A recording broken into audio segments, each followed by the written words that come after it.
So Ray, I'm super excited to not only have you on the breach report, but to kind of interview you a little bit. We've known each other for how long? We known each other? Got to be 12 to 13 years, somewhere in Yeah, there. I knew long you time. before you were even fit. You were Yeah, unfit. that's right. Yeah, before Fit, long before that, when I was an engineer. And Yeah, why don't you go through just real quick a little bit of your background, how you kind of got into law firms, and kind of your career trajectory over the last 20 years. sure. I started off actually after the Navy. I would start off as a word processor in a law firm. And then I was a legal secretary for about 6 months and finally moved into a systems job because I was actually literally let go from a job as a legal secretary because I was too busy fixing the computers. And I was told, quote, we don't need a computer guy, we need a secretary. A month later, they called me back, but I already found another job. So I got into systems in law firms and then just kind of grew up in law firms. So from assistant systems coordinator to IT director, CIO of my own MSP, and then back into IT director roles. I've kind of been in a lot of different scenarios and I've seen the growth of IT in law firms from what it was in Right. the 90s until now is 100% different, and the complications are just off the chart. So I'm glad to be here, and I did want to make sure everybody that's on the call, because I know some of you guys, make sure everybody knows I'm not a cybersecurity expert. So I'm just an IT director in law firms who's, like you guys, been through a lot of stuff, and so we thought this would be a great opportunity to walk through some of those gotchas and Yeah. some of those issues that we should all just kind of be aware of. So Yeah, I think you're selling yourself a little bit short there. So when you the always, first firm you worked for was, what was that, Sullivan Hill? Was that yeah, your first one? yeah. Yep. Well, And then well, before that, there was even a couple other small ones, but that's the first IT job. Yep. the IT job, and then you were at Higgs for quite a while as Yeah. well. So that obviously had to put you through a lot of paces. So Yes. what As Tom knows, there's a lot of paces there. yeah, definitely. So what were some of the things that, like, if you kind of, you said there was a lot of changes. What were some of the big things that you kind of noticed were changing, and what were like the things that stressed you out the most, kept you up at night when you were, trying First to make sure starting. the organization was, yeah. Yeah. First starting. I mean, honestly, for those who've been in this industry for 20 years, your biggest issues weren't really on the cybersecurity front at all. It was more systems being up, people being able to get work done, which is still, our number one concern today. I remember at one point, I noticed Craig jumped on the call, so I'll call him out there, but he and I worked together and we had a long discussion about, what's the most important thing in law firm IT. And this has probably been well over 15 years ago. And it was systems uptime and user support and all that. Cybersecurity wasn't even on the radar. But over time, it's one of the things that is still not on a lot of people's radar, or is only in cursory manner, like checking the box. We have this documentation, we have this plan. But back then it was just systems uptime, keeping things up, making sure things are working, and that's all you focused on. And there's a lot of IT guys in the area that do not make that shift to, well, now what do we have to do? Yeah. Yeah. So you were part, I know you for a while you were running kind of the ILTA group. Tell us a little bit about that. And what were some of the trends you were seeing when you were, networking with a lot of IT directors of law Well, there firms in was the that? initial phase of denial. Law firms aren't big enough. I'm not a big enough, target. Well, the small law firm that works for a big company is the ideal target. So a lot of what we saw was just the awareness. We went through a long period of time. There's one firm, popular firm, multinational firm, that got compromised. And immediately after that, that sparked a lot of conversation. And it was like literally, I think, a month before the big conference. And so at the conference, everyone was just buzzing, talking about it. And after that, literally every firm that had a cybersecurity initiative got it approved. So it was kind of nice. But it What was was what was the breach that happened there? um, that was the big firm with the three letters that everybody knows. They had built a system where every office could access every bit of data in every other office. And the Okay. speed and the slickness at which they could have that access turned out to be a big problem. When they got ransomware, it could spread through site to site. So that's when we started evaluating, do I really need to have universal access to everything? Or do I need to be a little more granular? I think that was kind of the start, at least for law firms, that more of a zero trust mentality, least privileges. Do you really need to have access to this? What's the big deal if you have to authenticate one more time to get to this, sensitive piece of data? So Yeah. that was an exciting time. Did when that happened, like what were the things that you did like right away in your organization? Because were you at Higgs at that time? Yeah. And I think And the then first thing was to get my cybersecurity initiative to have a managed services security provider on the ticket. That was my number one. But no, okay, it was establishing multi-factor authentication and okay, making sure, because that's the other big gateway in. A lot of people weren't doing it at the time. It seemed like, oh, it's not really needed. But that would have limited down a lot of the access if they had that in place. One bad set of credentials can ruin everything. So that was the first thing I think we focused on. But there's a bunch of, kind of defense in depth steps we took. And that was one of the first ones, is making sure everything's got two-factor on it. yeah, yeah, that's pretty good. Now, one of the challenges that I know pretty much every internal IT department has with law firms is dealing with the partners because they just want to bill, they want ease of use, they don't want any inconvenience at all. And things like Mm-hmm. two-factor, zero trust, super to in their eyes, it's a really big deal of inconvenience and they don't want to deal with it. Like, so how did you kind of overcome those challenges and what were those conversations like? Yeah, that was I think the biggest thing was, and it sounds bad, but don't let a crisis go to waste. If somebody else is struggling with something, it's in the news. You have to find the time when people are focused on an issue. Yeah, there's a monthly spend to have a security system. You have this tool, you have this tool, all this stuff adds up. And partners, they at the end of the day, they're practicing law to make money, and every bit of money that's not spent on overhead is money in the equity partners' pockets. So you kind of have to appeal to them on that level, like you don't want to lose this. So there's a few different things you have to do. I think the biggest thing was for me was, when something happens, make sure you hear about it, not in an alarming, kind of Paul Revere kind of way, but just make sure they know, like, hey, this happened, this is in the news. We don't want this to be us. Here are these cybersecurity initiatives I think we should do. But also finding, I feel like you'll always have at least one or two partners that can be your champion. It's like you need to have a partner talking to the other partners, kind of helping push these initiatives through. Because if you don't have them, if you're sitting there stonewalled by a group of litigators that don't get what you're trying to do, it'll be hard. So you got to find an internal champion to kind of help you with that stuff. Yeah. And the other part was just, you take it in steps. I remember one law firm where they came with this giant initiative.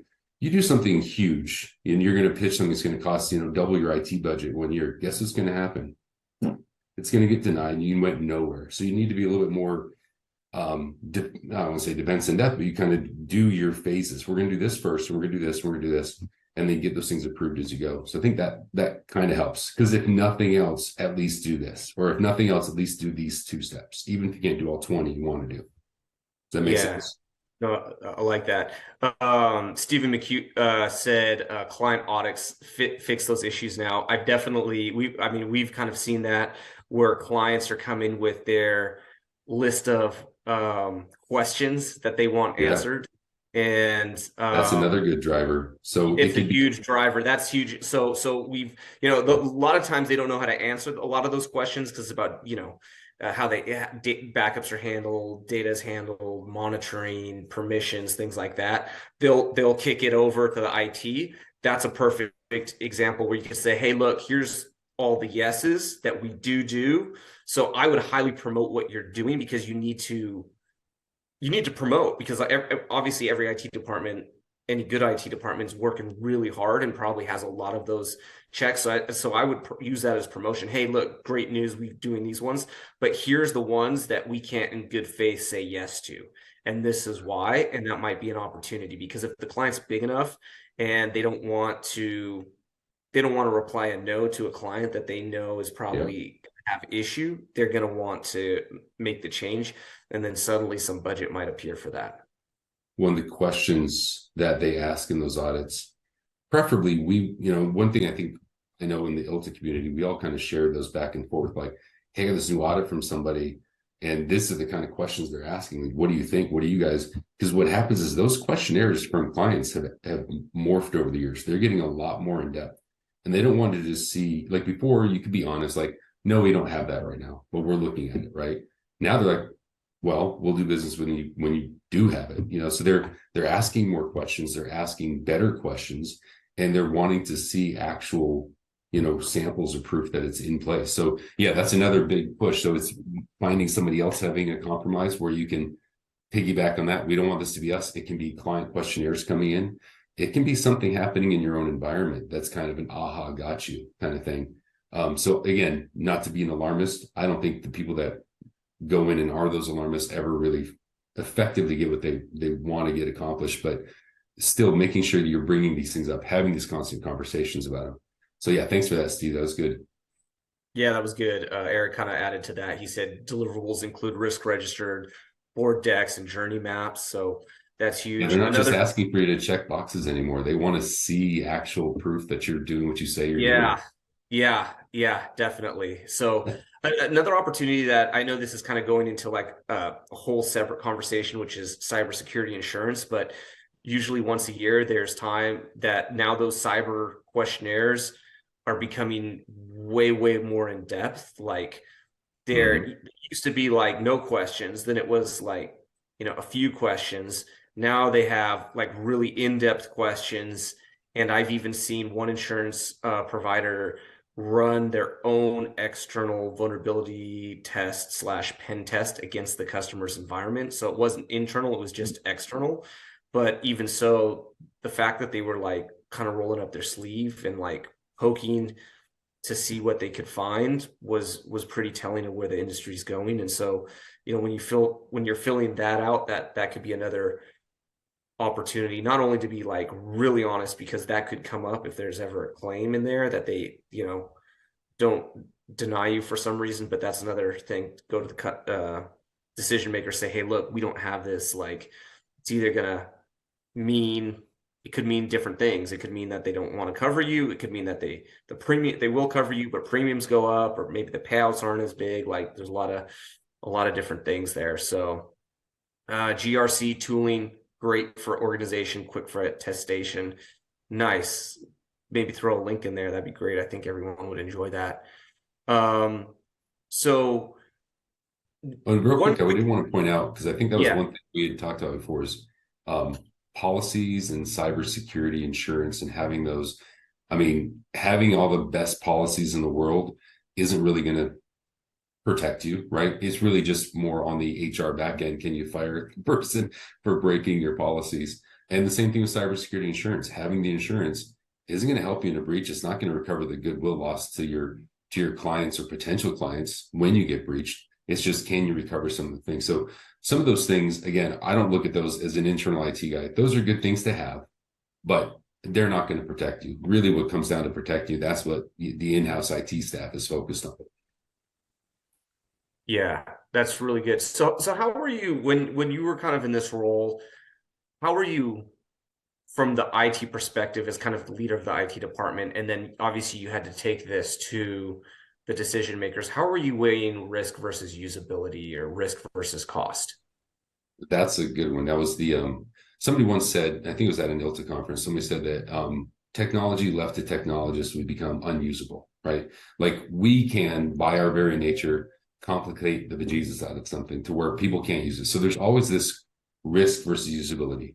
Lawyers need to be able to work from wherever. Okay, well, that's going to present a risk, but the usability, the billable time, the getting things done for the client is huge. So we need to figure out. So for everything that you do on one side, you need to do something on the other side to help protect it. Does that make sense? So Yeah. back in the day, you have everything inside one office. You could do lock down, Fort Knox, you have to be in the office to work. Those aren't the days anymore. So it's everywhere. So yeah, every time you're opening something up to make it usable for your lawyers, you have to counter that with something. So that was always, I would look at that in a tit for tat kind of thing. We want to open this up, but if we do, we're going to have to protect it with this. And if you're approaching everything from that risk versus usability, if we want to be able to use this here, we're going to have to at least minimize some of the risk by putting something in place on the other side. Acceptable risk conversations. Yeah, exactly. But that's the thing. If you want to be able to work from wherever, and these last few years, oh my gosh, like if you weren't doing that, being able to work from anywhere, um, making the transition on the fly, there's so many people that did it and didn't do it securely because they weren't having those conversations as they go. So if you are one of those that like we weren't ready for working from anywhere, we had to quickly deploy working from anywhere.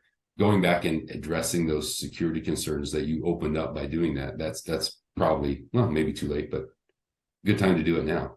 Yeah. What are some of the best practices for remote workers maintaining the security? What are some of the best practices that, like, from your perspective, Ray? Okay, so I think the first thing is obviously you want them preferably working on your devices. So the one thing that law firms have that a lot of like our company's a little bit different. Law firms, almost everybody is holding on to client data at some point, right? Whether it's in your emails, documents you work on, whenever you're holding on to client data, if you're a bank holding it, there's always these other organizations that you're answering to. You have this higher ethical responsibility to protect that data, right? So not working on just personal devices, but only working on firm owned devices, being able to control those devices, making sure those devices are clean. The simplest thing, and I think somebody once said that the biggest preventer of cybersecurity issues is just preventative maintenance, making sure you're patching, make sure you have good antivirus endpoint detection, something like a CrowdStrike or one of those. It's monitoring everything that's happening on the endpoint that they're working on. And then I know you can't completely stop them from getting onto Outlook, outlook.com from some other laptop, but you can limit down to where you can't actually download data on those. So conditional access rules inside of Azure. There's so many things that I think are at people's disposal that they don't want to take the time to learn, but they're really not as complicated as they seem.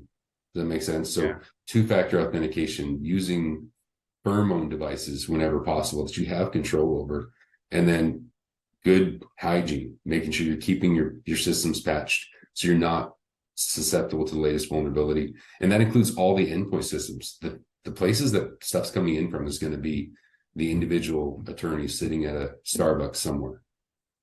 Yeah, no, that makes a lot of sense. And then just, as people are so much more mobile now, I know a lot of law firms, it was, and some still are, they want everybody. We work with one law firm, and they want everybody in the office, but I think most law firms are now having to get to the point, Softening. even Yeah. if the plaque is on the wall, they're really not in there that much. They're kind of at home or on the road or the golf course or wherever they're, working from. So Yeah. it's kind of like monitor those behaviors and just being able to see strange behavior that's anomalous, right? 99% of it's probably okay, but it's that one that you want to capture. Um, so we had a question in here that I'd love to get a little bit into, which is thoughts on breach counsel as it pertains to attorney-client privilege. So this is one that I've got the opportunity to work with, and I hope I'm answering this. But sometimes attorneys will have clients that their client is had a breach, or there's a cyber incident of some sort, and they now need to figure out the situation, and they're the legal counsel for this outside entity. In those cases, the role that we played is we came in as cybersecurity experts to kind of figure out what happened in the environment, or to help lock down the environment and assess what happened. I think the big important piece on that is that we were hired by the attorney and not by the attorney's client. So we didn't, the attorney did, we communicated through the attorney, and we never at any point um, divulge our findings directly to the organization that the attorney is representing. We always divulge it to the attorney. We give them the reports. They then can present it to the client with us or without us on the call, but then that would protect it under attorney-client privilege. So where it got into really murky waters is if like the attorney brought us in and the client paid us directly versus the attorney paid us, or maybe the attorney paid us, but then after the fact, the CEO was like, well, what did you find, Mr. Engineer, Mr. Cyber Expert? And they're like, oh, this is what we're seeing. Like now we've already kind of pierced that attorney-client privilege veil. So it's really important that everybody on the team really knows, it's not that we're being secretive, it just must go through the attorney. So we're like, absolutely, we're going to get you that information. Let me talk to Mr. Attorney, and we'll set up a call, or we'll get you that report or whatever it is. Then we communicate that to the attorney. The attorney then delivers the results, and that way, at any point, if there were to be, worst case scenario, this goes to court. There's we're called into question for expert witness. It's like we're not dealing with the client. We're dealing directly. We are counsel to the attorney, and he's brought us in as an expert in that breach. So I think I hope that answers that question. But, I think most attorneys probably know that a lot better than I could ever explain it. I just that's my, what we had to Attorneys deal would with. they'd spend another 2 hours and bill you a lot for it and write you a really long document that'd be hard to read. That's yeah. That was a better synopsis of it. Yeah. So that was a big one. And that's good. What do you see happening in the law, in this industry, this year, next year? What changes do you see happening when it comes to, forward looking with cybersecurity, with law firms, and what they can be doing to help lock their environment down and just make sure their law firm is tight? Well, again, like I said at the beginning of the call, as I don't pretend to be the foremost expert on this stuff. I'm just an IT guy that struggled with this stuff like everyone else. But one thing is for sure, that everything that we do, every movement we make to make things more secure, work better, get better policies to, view the random activities and keep track of things, the more the bad guys are stepping up their game. So the biggest thing I think, or the biggest threats out there, are more the traditional things, just in new ways. So what I mean by that is ransomware is still going to be an issue. But I think what we're seeing is there's people who are in your environments that are in there for a year, and they're being very patient, waiting to write that just the right time. Like the one instance between two law firms, that happened to be on this call. We had an instance back and forth with an email that it was a third party small firm based out of, I don't know, Ohio or somewhere, that was monitoring emails between two law firms. And me and the other guy are both like, I'm not compromised, you're not compromised. But somewhere along the way, that email thread was monitored for months. So just the right time. So discussions came in about the agreement, the settlement agreement, and where would they wire the funds. Then here they come scooping in, send it to me in Mexico. We're like, what? Luckily people sniffed it out, but it's just the people on the bad actors, they play the long game in a lot of times, where you don't even realize they've been in your environment for a long time, monitoring, seeing everything. They're not always after you, the law firm, they're after your clients a lot. So the biggest thing I see is people just need to take on those simple hygiene steps, put in multi-factor authentication on your Office 365. Everyone's like, move things to the cloud. It's a lot more secure. Not more secure if you're not putting, security measures in place on those. You're just making it more universally acceptable. So I think what I see from my perspective in the future is they're going to stay one step ahead of us.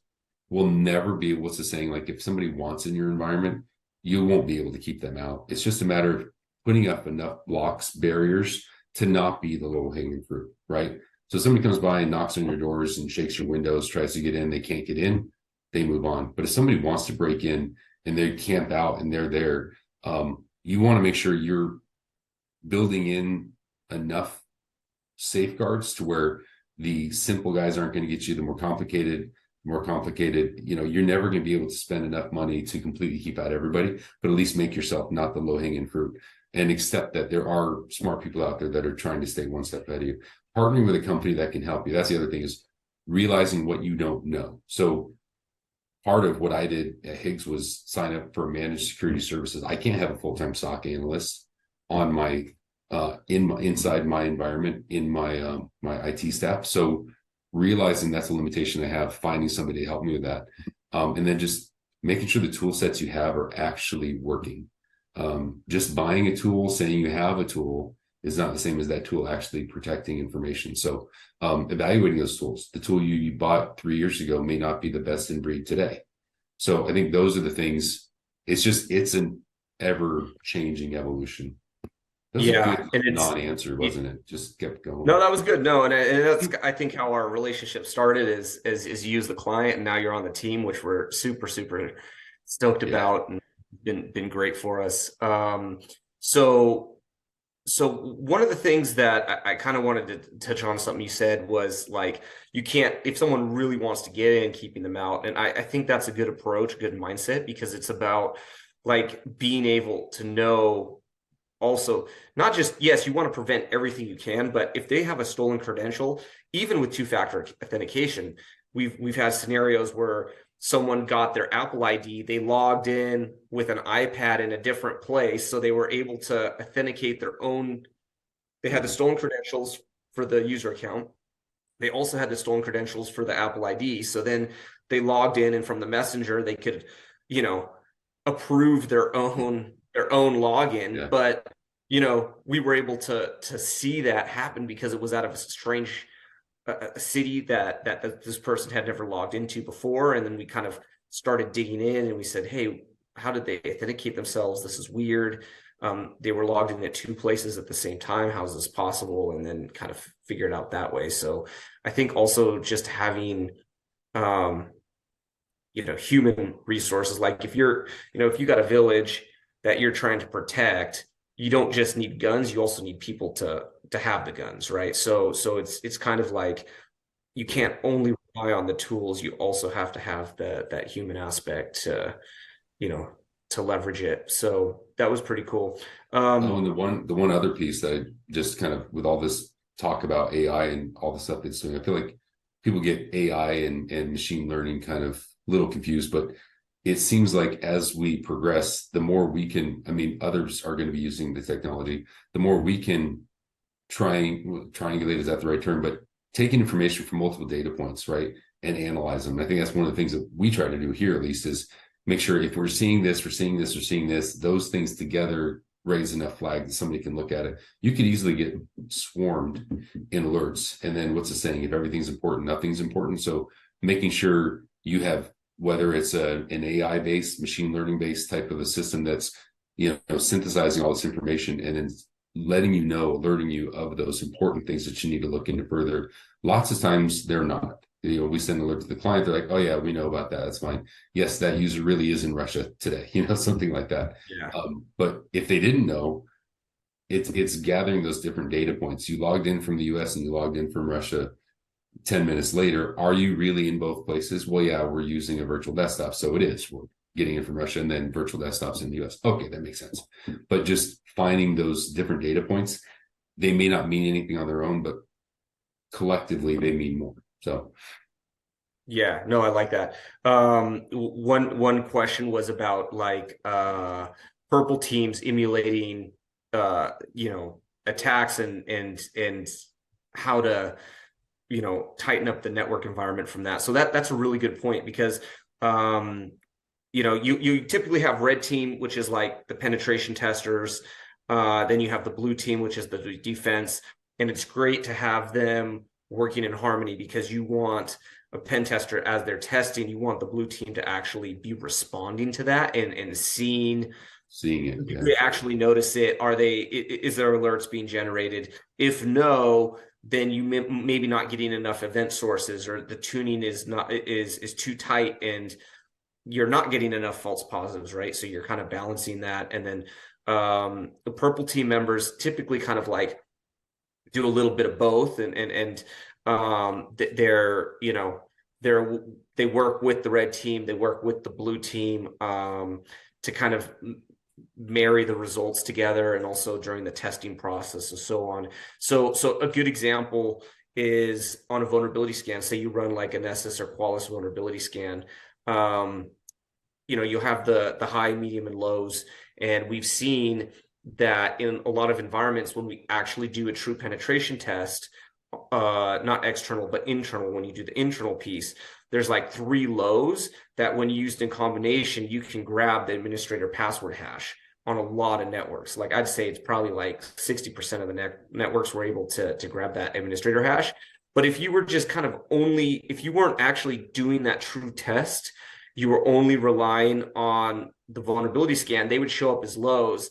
And as the internal IT person, yes, the lows are important, but highs are way more important. So I'm going to focus on those. But it was really the 3 lows used in conjunction that allowed the administrator hash to be compromised. And so it's just kind of, I think it's really critical as part of the cybersecurity strategy. You wouldn't build a house without an inspector. And if you did, if that process wasn't part of the house building, there could be a high risk that something might be wrong with that house. And so the penetration process is, while you're not doing that every month necessarily, maybe you're doing vulnerability scannings every month, having an annual or a biannual, kind of like building out what the risk profile is, and then figuring out the right strategy is super important for that.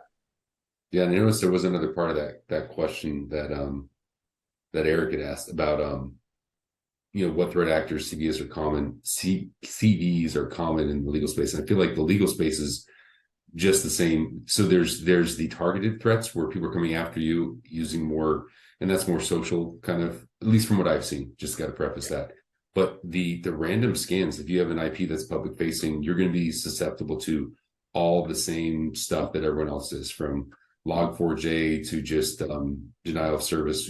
So having the right hardware in place, making sure it's patched, that was the biggest thing, is whenever there's a CVE found that they come out of patch for, just staying vigilant on those things.